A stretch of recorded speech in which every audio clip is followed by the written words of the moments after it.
Келесіде таныш опан арнамыздан ажырамаңыздар ағайын. Бүгінгі күн ақ тілектерге, жақсы бастамаларға бастасын дейміз. Бағдарламамызды әрі қарай жалғастырамыз. Назерке, кеше ғана біз көрермендерге зергерлік өнер туралы кеңес айтқан едік. Ал бүгін ою-өрнектің сан түрін жасайтын шебер жайында айтсақ. Ұлттық ою-өрнегіміз тек өнер ретінде ғана емес, көшпенді бабаларымыздың тұрмыс тіршілігінен де белгі болып табылады.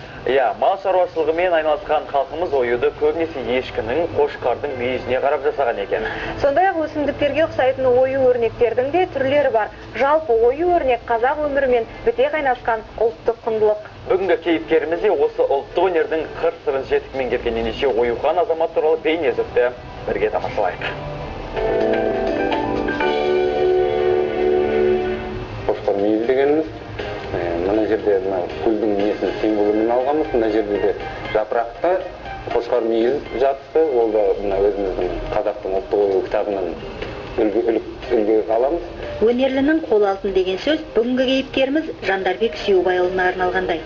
Шебер қазақтың ұлттық ою өрнегімен бөлменің ішін әрлеумен 3 жылдан бері айналысып жүр екен.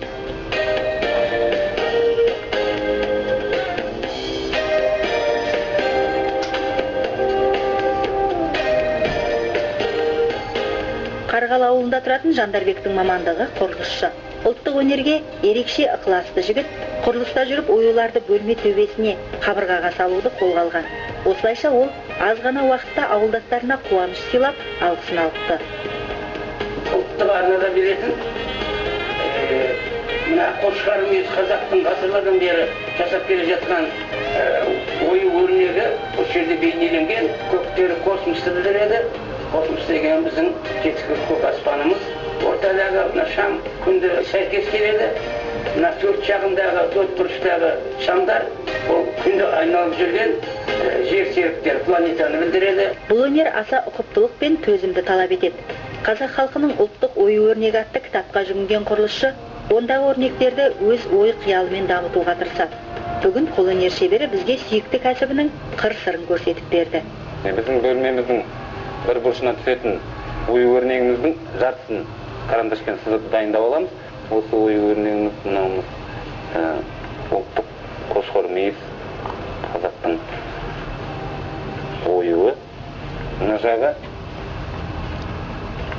гүл, жапырақ, кесіп алынған қиындыны біздің өрнегіміз бірдей болу үшін мына екінші жағына айналдырып қоямыз.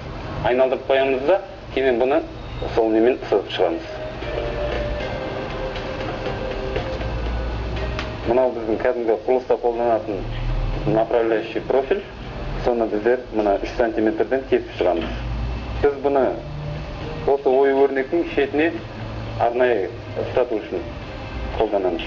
Кесіп дайындап алған ою өрнегімізді мына жерге қойып, бұнысы сызып дайындап алдық. Жаңағы профилімізді кесіп дайындап алдық, онысы енді осыған ұстату үшін біздер осы жерге қолданамыз.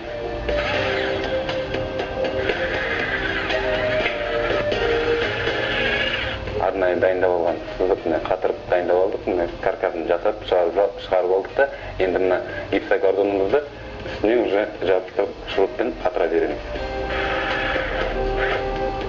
Арнайы осы аркаға арналған бұрыштамамен өзіміздің мына осында дайындап алған шеттеріне қатырып шығамыз. Бұл осы өнерді айқындайды. Осылайша орналастырылған ою өрнекке түрлі түсті бояу жағылады. Бөлменің әсемдігін арттыру үшін бояуға лайық шамдарды орнатудың да өз ерекшелігі бар.